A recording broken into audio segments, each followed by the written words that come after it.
Bonjour, bonjour, dear friends. We are here in the heart of Napa Valley with Paul Fields, one of the best chefs there is, and we are the Salvation Army. We are Salvation Army. So what is happening here that is so exciting? Culinary program. Dear friends, Chef Paul has an incredible history. Paul, tell us. So it goes back to 2016. I was brought on to consult for a project in the Culinary right here, right, Salvation Army. And then we just produced this curriculum with the help of Rebecca Pizer from the CIA. And then we launched the program, and now we're in our 11th session. But tell us about your background and what made you wanting to do this absolutely amazing commitment to the community, because your history is amazing as a great chef. So when you have a wife that prays, JC, you're gonna go in that direction. So my wife felt that this was on her heart. So I didn't have 100% buy-in at first because I had tons of other things going on. But then once I came down here, and the more time I spent, and then just talking with my wife and then the board members, it became evident this is where I'm supposed to be. So I love this giving back, and I love being part of the community and training and teaching adults back in the workforce, back in society. That's where it's at. But that's incredible. So for many years, though, you were a chef in a restaurant. Yes. So explain that to many friends we need to inspire, that besides the great restaurant they're in, they need to be part of the community as well. And I'm going to serve you some unusually Oakville Grocery Superfood Berry Juice. We're not going to do wine for many reasons, and you will explain why, but we're still going to highlight the Oakville Grocery, dear friends, because this is the place we love. Absolutely. We're still doing that in our Baccarat passion glasses. Yeah, absolutely. No, these are fantastic. This is absolutely fantastic. So, Chef Paul, to your incredible achievement, but give us your background, Okay. because it's all about inspiration, and tonight you're inspiring all of us to go beyond what we trained to do and what we can and wish to do for others. So, being a line cook, going into banquets, catering, restaurants, hotels, a lot of us have that background, right? So, it's opportunity. I got to a point in my career where I was ready to step outside of the normal day-to-day grind in a restaurant and do special events and meet the community and just be part of a fabric. Because I believe that food is community, and I want to feed the community, and I want to feed hungry souls. That's just part of our program. So I came into this. It was a great opportunity, and I found that this was my next calling. Like, this is where I'm supposed to be. So how do you discover your calling in life? Because we all want to discover our callings. You were very lucky to do so. How did that happen for you? So you don't look for it. You think you're doing it. You think you're doing what you're supposed to be doing, and then it gets amplified, and then you get validation, and then you get people around you that just bring you along and saying you are the person for this. It's you that is making this happen. So when you get that validation and you're brought in, that's where it's at, and that's what I was given, validation.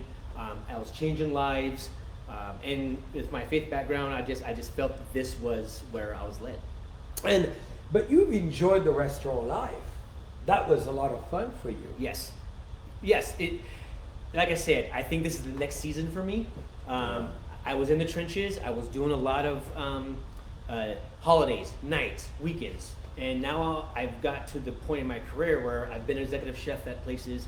I've been the guy, and now with the Salvation Army, I'm trying to grow this to the next level, and then turn it over to somebody like a graduate like Kurt, and let them take it to the next level. So, dear friends, and I know many of you are from all over the US and the world, which is so exciting. What Chef Paul did is decided to work with the Salvation Army to actually create a program. So we're here in Napa Valley, very unusual to imagine that there's a need, but there's an enormous need.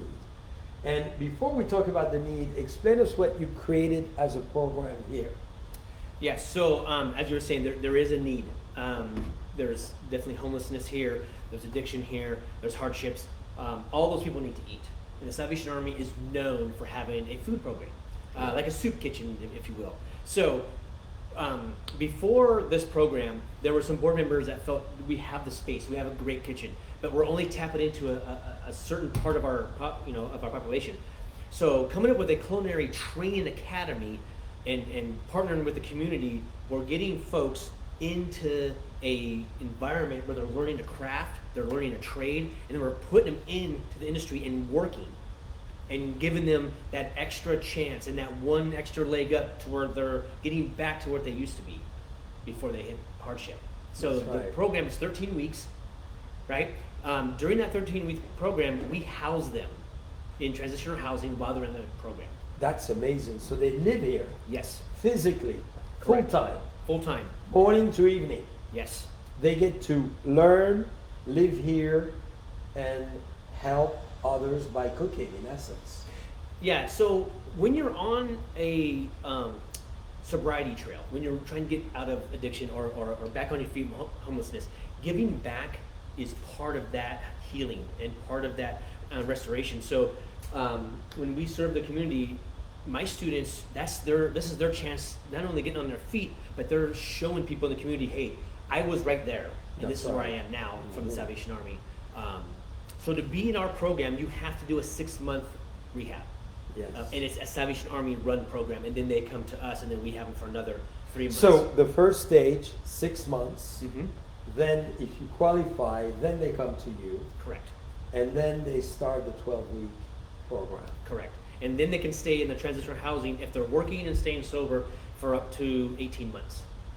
And then they pay a reduced rent during that time. That's amazing. And then they go to become a chef or to have a professional life anywhere. Absolutely. Once you can cook in Napa and learn the Napa trade, you can go anywhere in the United States and get a job. Yeah, Or Napa travel. is the place. Yeah, Napa's the place. Hey, by the way, before we continue, tell Mhm. us about that juice. You're the man of flavor. Normally we taste wine together, but we're here in the kitchen, so you thought juice would be better. Juice, So yes, absolutely. this is one of our power juice, superfood berry juice. No, it, From the strawberry, goji berry, green apple, turmeric, beet, ginger, orange, cayenne. So give me your flavor profile and what it inspires you. I love the cayenne. And, I mean, that was the first note that I picked up was Yeah. the heat. I mean, this is so you know what this reminds me of, honestly? This reminds me of a kombucha because Mm. the flavors are so intense. Yes. This is not like a sweet juice that you have like in the morning, like orange juice, or this is like a complex juice. I like this. This is feeding the whole body, isn't Yeah. it? No, What it's- would you pair it with? So this, I think, we would definitely. This would be great with all of our salads Mhm. in our breakfast courses. So we serve breakfast, lunch, and dinner right now. That's amazing. So you're pointing the room next door because how many seats do you have? So pre-COVID, Yes. we would serve between 80 and 100 between 11:30 and 12:30 Monday through Friday. 3 meals a day. No, we would just serve lunch out of our dining room. But now that we have fire victims and COVID, we are doing 3 meals a day since March. Wow. So we've done about 155,000 meals since March. So impressive. And so how are you organized to do all that? Because it takes a lot of people to prepare so many meals. It does. So like I said, so Kurt is a graduate here, and then I have 4 other staff members, volunteers. It takes volunteers. Yes. And you know the thing that's hard. Can you go grab a time show real quick? Is all the meals have to be individually packaged. That's right. So before we could put it in hotel pans, we get to plate up, and then we Mhm. would serve them. And Yeah. now everything has to be in one of these. Yeah, So sure. if we do, 1,200 meals a week, we have to pack 1,200 of these. And during the fires, we were up to 4,000 a day during the big evacuations. So that's a lot of time. That's amazing. So yeah, so it takes hands. It takes volume. So Tell us a little bit. We in Napa Valley, in one of the most wealthy Northern California region, one of the most amazing place in the United States, there's still a lot of needs. There's still a lot of issues. There's still a lot of problems. There's still a lot of mouth to feed. There's still a lot of people left out. Give us your perspective on that. Because So- we never realize there's maybe a neighbor or friend and that comes here for that.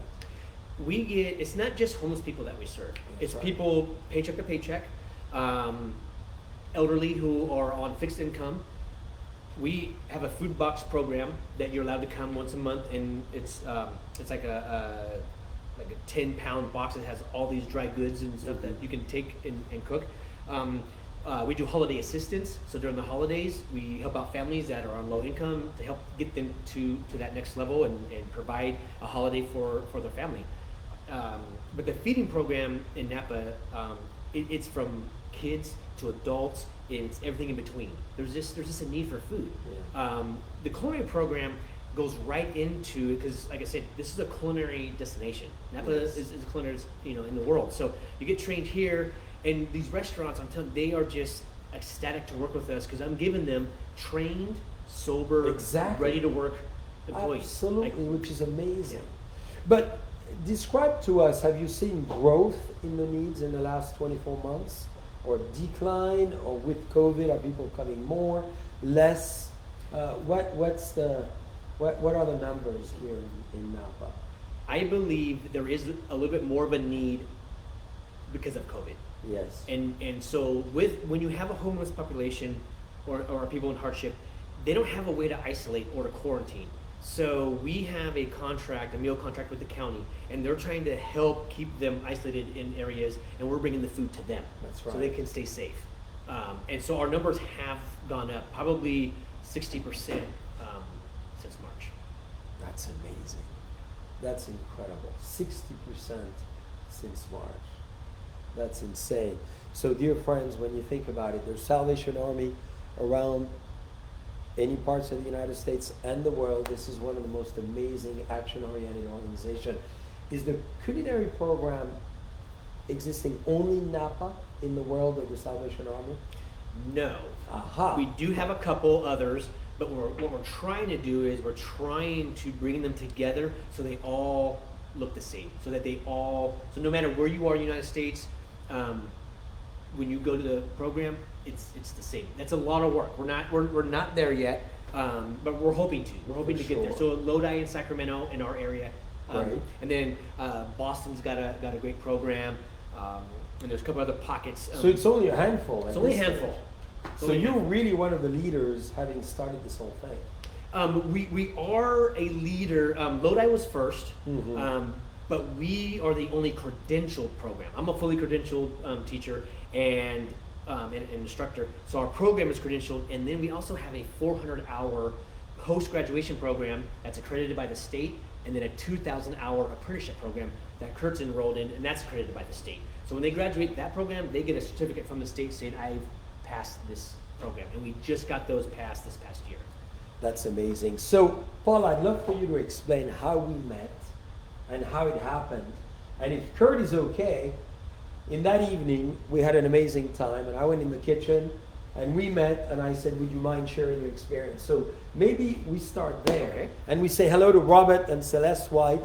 We love you, Absolutely. because this is where it Thank started. you guys so much. Yes, so we met back in October, like you said, at Robert and Celeste White's. It was a donor dinner.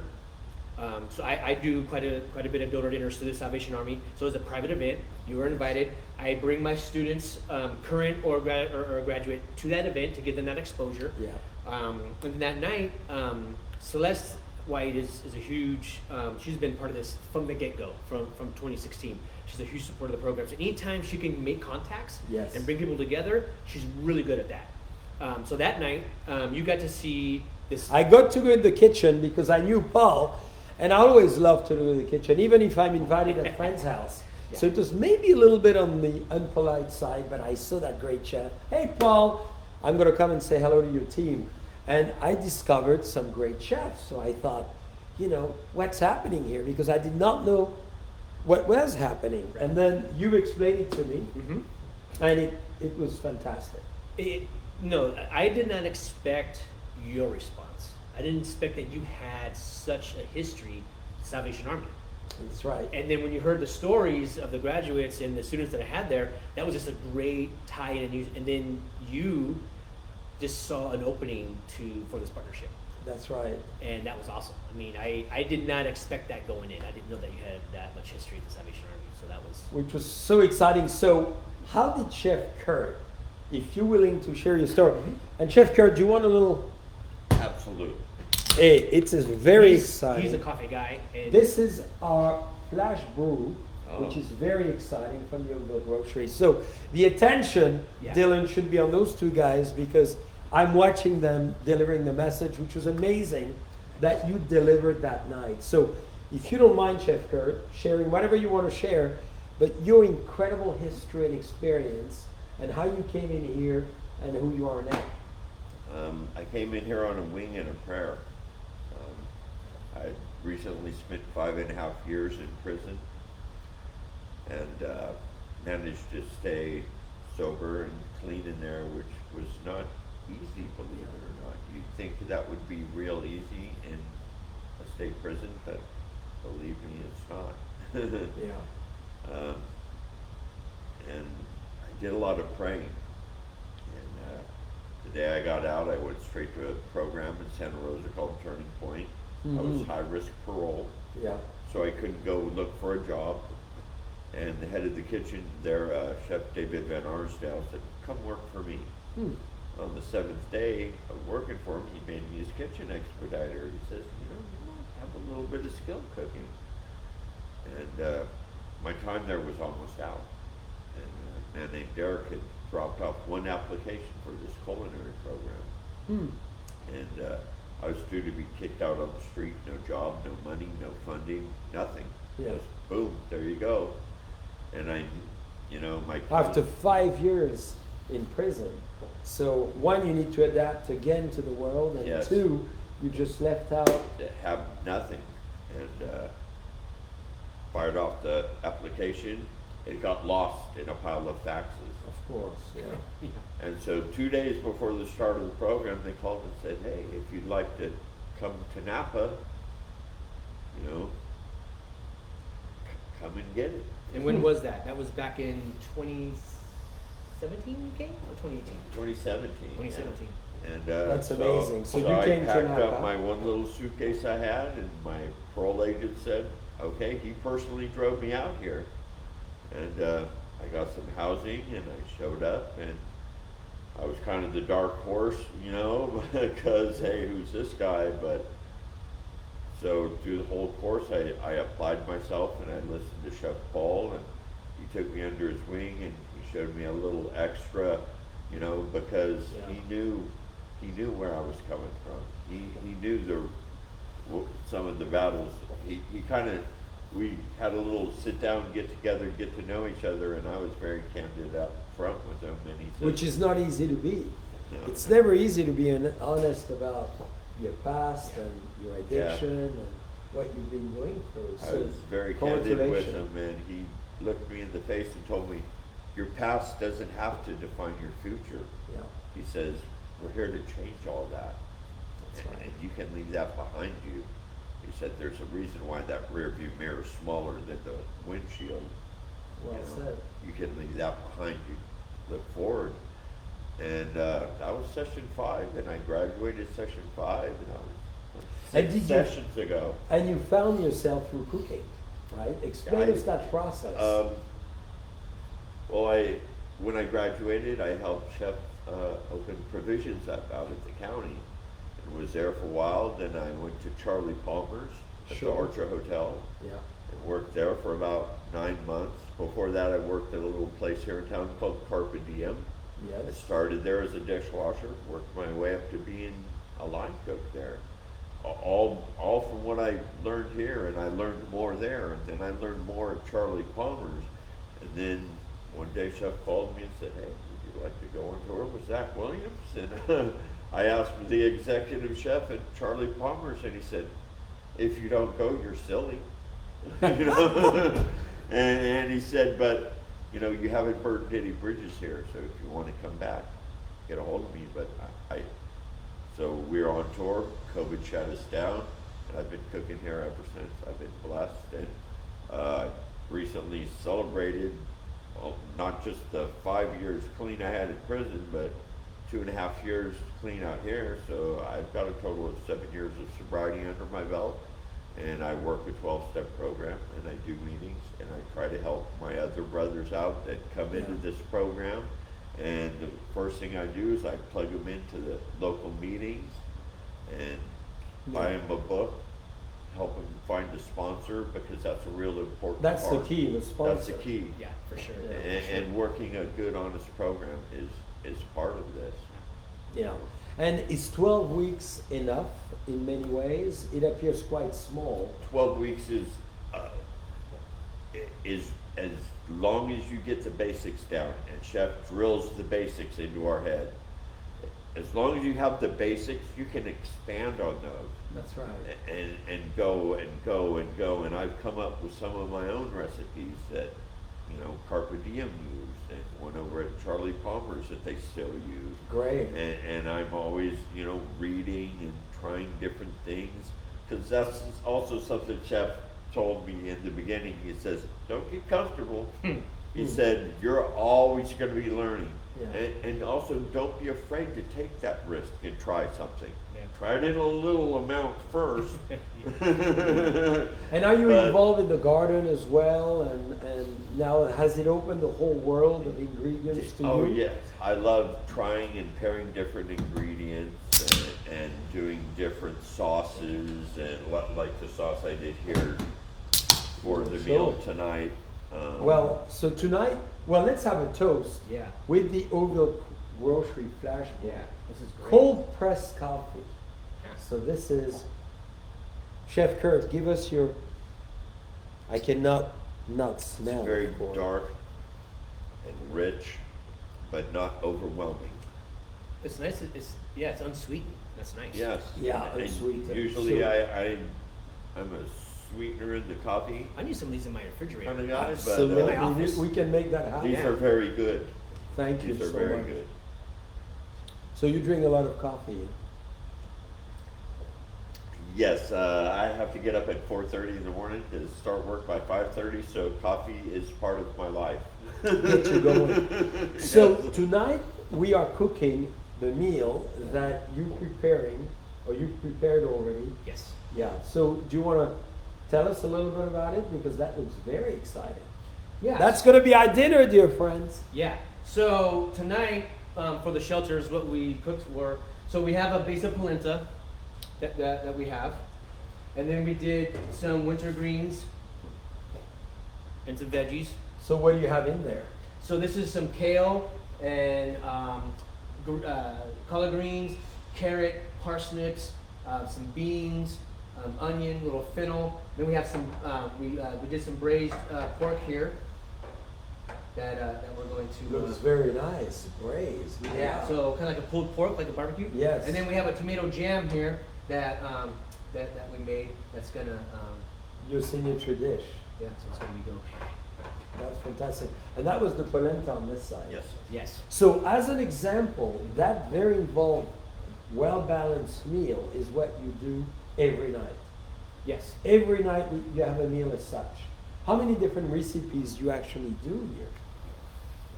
Because you do it so balanced that every day is different. Yes. So you run it really like a restaurant. We do run it like a restaurant because you got to remember we have a lunch program. So when you're a student, you Yes. take care of the 80 to 100 people that come in for lunch. Yes. You're responsible to make that meal while you're in the program, and we go through all of the genres. We go through all of the cuisines across the world: Yeah. Japanese, French, That's so cool. Thai, right? Yeah. So our proteins, we use pork, we use chicken, we use beef, we use lamb, we use How much goat. of the food is actually donated to you? Oh, so A big amount or not enough? no, we do get probably roughly 30% of our meat donated from 4-H Mhm. when they did the auction out at the Napa Fair. Yes. So every year we would get animals donated to us. That's great. So we would work that in, but we pretty much we use like Buy Right and Cisco to help us out. So Great. basically the regular food vendors. Because the volume of meals that we're doing, we just can't. And keep you up. need the consistency. Of Consistency, exactly. course. Yeah. That's the key. Yeah. So, what advice, Chef Kurt, would you give to everybody with us watching who is having maybe some of the issues that we all potentially have had in our lives and want to come to resolution with them? What would you? So I know it's a big question. It's not an easy one to answer. I would say, of course, don't let your past define your future. And when you fall down, you got to get back up and brush yourself off and keep pushing forward. And good belief in mine was my belief in God that got me through. I pray in the good times and thank Him, and I'm receptive to what He tells me when I pray. I pray for others in need, and I try to be humble. And how did you win? Thank you for those fabulous advice. How do you win that vulnerability level you have to go to acknowledge that what you have and you want to go forward? Because that's a tough thing to do as for all of us as individuals. In anything we've done, I always find it the toughest part of where to go. I think for me it was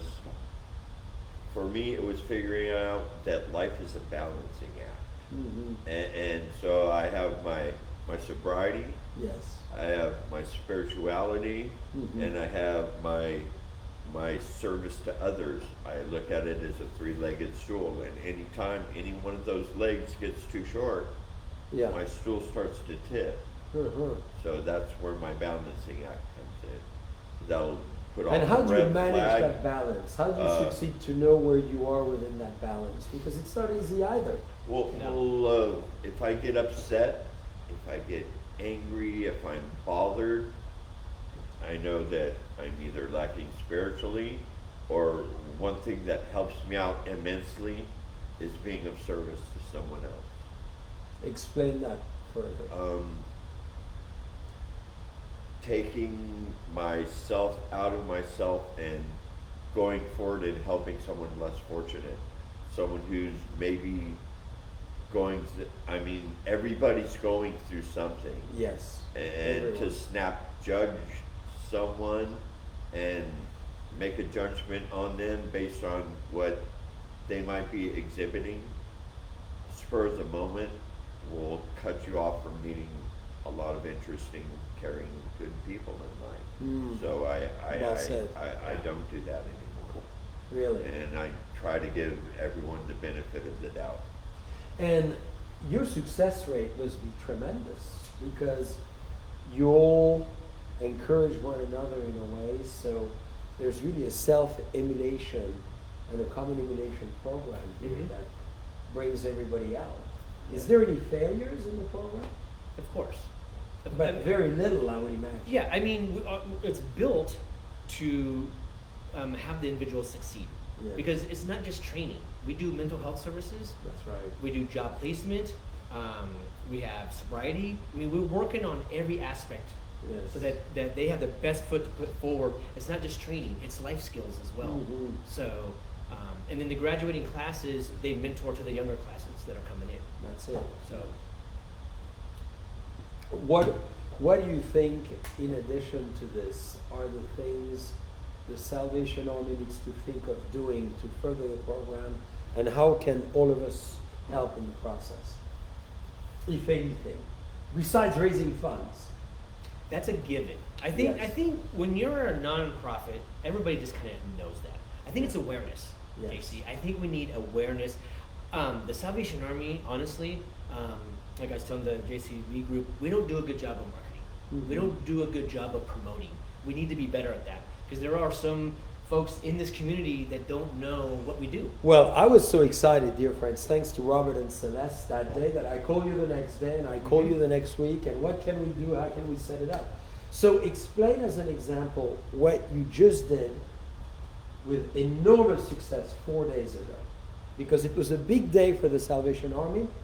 You had goals and objectives. You did an amazing auction, right? Maybe you want to just share with our friends and your success, right? Because it's exciting to celebrate success, even though we're celebrating with coffee. And why not? Can I have some more of this? So like you're going to try that one too. Yeah, absolutely. I know you know It's different than Yeah. coffee, but it's still very good. Okay, so fundraising is a way to promote ourselves. So what we did a fundraiser called Chefs to the Rescue. So we wanted to let the community know, hey, the Salvation Army is here. Yeah. We're here during disasters. We're here day to day. We want to give back to the community. Mm-hmm. But doing so, we also need to raise funds. So the fundraiser that we did on Thursday, our goal was 200,000. Hopefully after tonight, because we left the auction and the fund the need open, right? We're Yeah. almost there. We are like so close, and so that was the goal. And the objective was for awareness.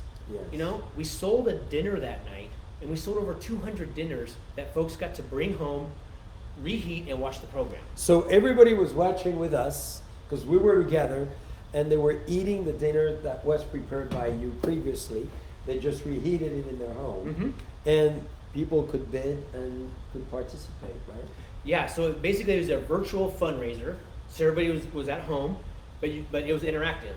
So like yourself, JC, you came on and you did some really awesome fundraising for us and brought some surprise auction lot for us, which Yes.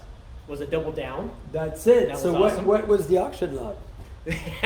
So the auction lot was some very prestigious magnums and some very cool tasting experiences at your wineries. That's right. That was, So I can't remember all of it that was in there because it was such a big lot and I was kind of busy running around, but I wanted to bid on that. yeah.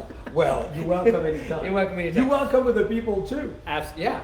So no, it was a great night to show people at home, hey, the culinary students helped with the meal. Yes. We sold the meal, and then we went on and had a fun night of raising money. Yes. And awareness. And you know, we had Chef Zach as well. Yeah, so Zach Williams, he loves to cook. He's a singer. He's a singer. He's a Grammy award-winning Christian Southern rock band. Yeah. And Zach is he and I got together about 3+ years ago, and he's kicked off both of our annual Out of the Fire events. And we had the Oakville Grocery as a big supporter. Oakville with the Grocery. baskets, Oh, right. So the money, the proceeds went to the Salvation Army. And a basket went to Tennessee. So Zach got to use the JCB grocery products that night. We showcased the 2 dishes. He did shrimp and grits, and we did a Tuscan braised beef. Yes. And we did polenta, and he did grits. So it was a fun night. And like I said, the ingredients was very And helpful. 200,000 goes a long way. So maybe Chef Paul, you want to share the fund it requires to fund one student through the 12 weeks. Maybe you want to explain Absolutely. what money does what, because you know, I think it's very important that people know, are aware. They just don't imagine the Salvation Army, the people at Christmas or Thanksgiving with a bell. There's a lot more happening all year long, not just at holiday times, all year long. So we do 3 sessions a year, right? So our class runs 13 weeks. We do that 3 times a year. Housing is huge. Housing is the biggest expense that we have. So tuition for one student per class is around $10,000. That's their housing, uniform, the materials, and then just the overall, you know, what we have. We have a full-time chef instructor. We have other employees that help with the culinary program. I mean, it's you know, it kind of evolves, and it takes everybody to do this. It takes everybody.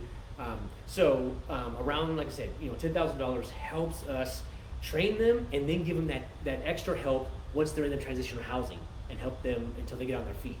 So, And we're very excited because last Thursday we're going to encourage 3 chefs to get there.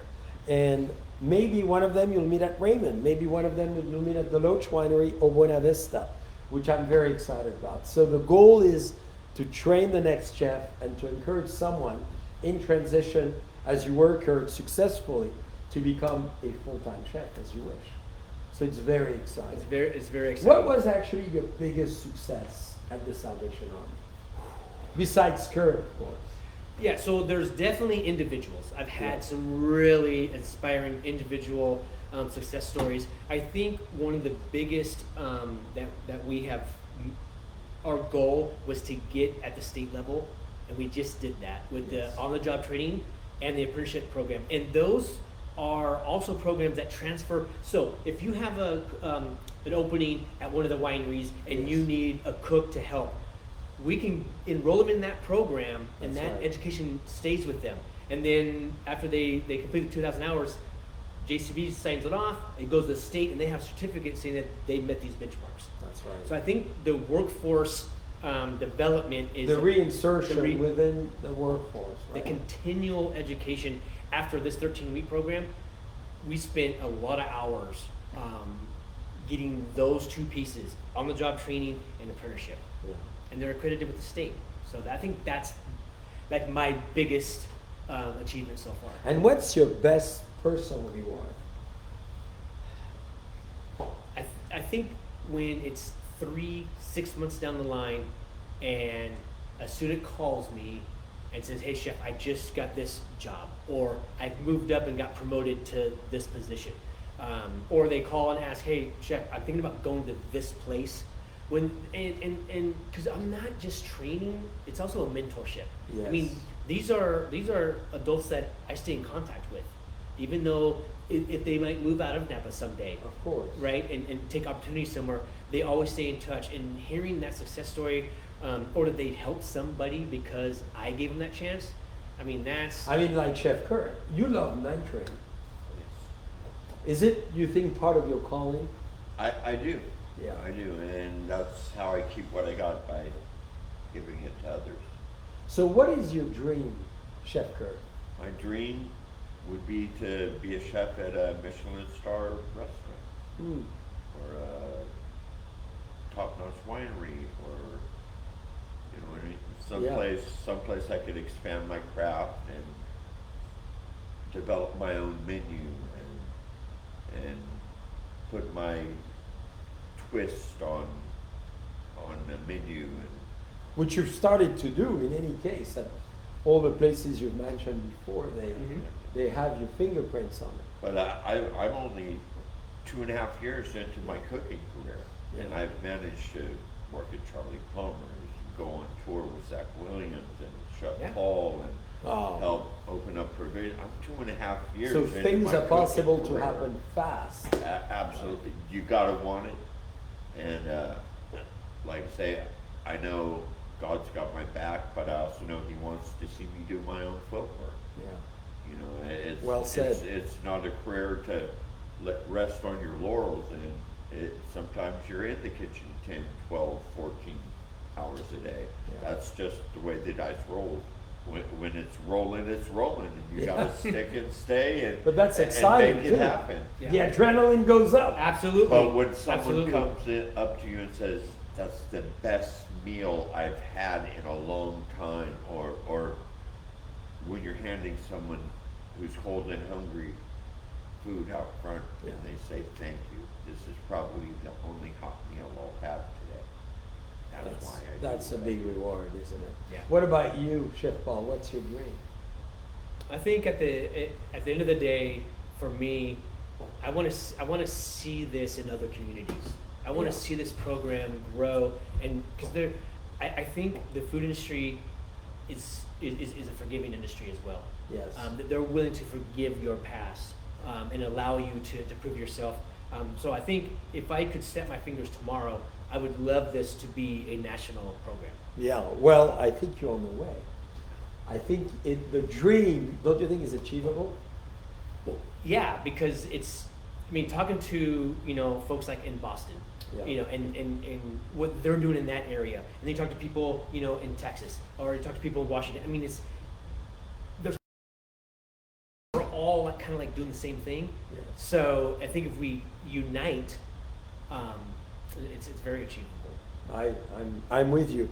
Well, shall we see this beautiful Yeah, dish yeah. plated? So we can definitely plate this up. Or just one, maybe? Yeah, we could do that. Let's put these right here so he gets a nice shot, and then we'll have Kurt plate this up real quick for us. So, dear friends, you're about to see the meal stage live at the Salvation Army in Napa You're Valley. gonna do this one?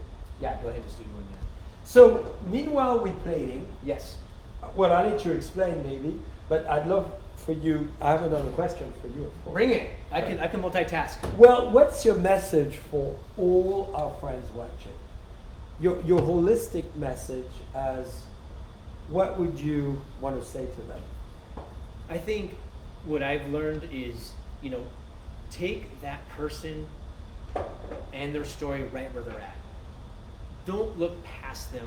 Don't look where they've come from.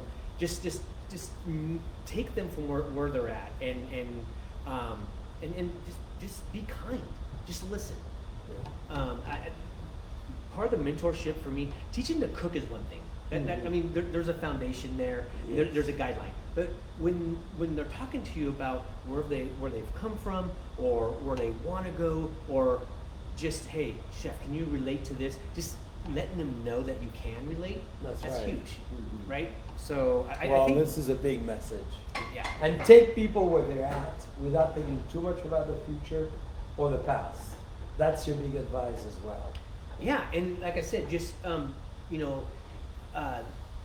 listening and allowing yourself to just be genuine and care and really listen. Because sometimes we could do all this. All this is fundamental. Mm-hmm. But when you're meal planning or you're prepping for an event, listening to their ideas and letting them grow with it. If I just keep telling Kurt what to do, he's not gonna grow. That's right? right. So allowing him to step outside his box and take chances, and I learned by really people who did that with me. Yes. It just gave me an opportunity, and that's all that we're wanting to do. And he's doing an amazing job. I've tried his food and I know it's amazing. So tell us as well, Chef Paul, the amazing woman who is with you, your gorgeous wife, Julie, who is watching with us tonight, and how much of a great influence she has on you. Yes. So like I was saying, I have, and I think it's a lot for people who, are doing an adventure like this. We are partners. Yes. And she, Julie has a full-time job. She works at the Yountville Vets Home, but she's on the committee for the Salvation Army. She's on the fundraising committee. She was running the auction last week. She was running the auction, and having that support is huge, because this is a very taxing job for me, and I've kind of strung her along. Yes. But no, I can't do it without her support. Yeah. There's just no Does she way. help you to manage the ups and lows emotionally? She puts me back on track, because this is a stressful job. I'm Yeah, not gonna lie, for sure. it is. Sometimes I come home and I want to complain. Sometimes I want to, be mad. Or sometimes I want to, and she's like, she grounds me and says, think about the incoming class, or let's think about, the people that you've helped.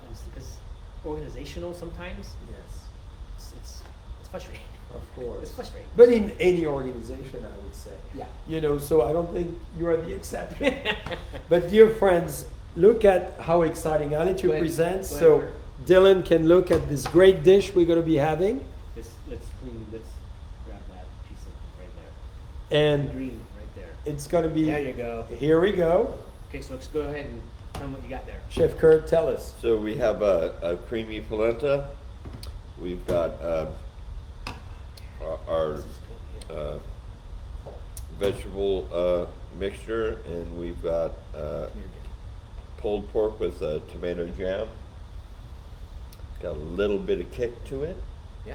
That's just very good. enough, and that is what we fed them. Well, and this tonight is for very well dinner. balanced, from calories to all of it, right? So you study the balance, obviously, of vegetables to polenta to meat. Right, your And what starches, your proteins, your vegetables, Yeah. and of course, everyone loves a good sauce. Yeah, naturally. You have to tie it together, and Mm-hmm. we try. I mean, Balance. we try balance, and of course, you got to put love into what Yeah. you cook. Well, there's a lot of love on that plate. I can feel it. I know, I'm telling you, Well, dear friends, this is inspiring. this is so inspiring, and I hope, dear friends, you were all as inspired as I've been when I've met those gentlemen. My grandmother was actually helped by the Salvation Army during the First World War, and it was a very emotional moment all my life to hear about it, to learn about it, to be able to help the Salvation Army in the contribution we can afford, and today to be able to do together what we've done last week and what we're about to do in the future. So spread the good. Spread the good. I think it's very important for all of us to really keep thinking that there's so many people left behind. It's sadly something we will never solve. Sadly, and I don't want to be pessimistic, but there's always going to be some people we need to help and assist and bring back into the society as you're the prime example of. So, dear friends, write to us, watch the video, send it to many friends. It was great to be live. Live. In the heart of Napa Valley. Salvation Army Kitchen. What the heck, JC? Come Can on. you imagine? This is exciting. This is very exciting. Thank you, Kurt. Good to see Thank you you, again, Chef my Paul. Congratulations. And to the next one.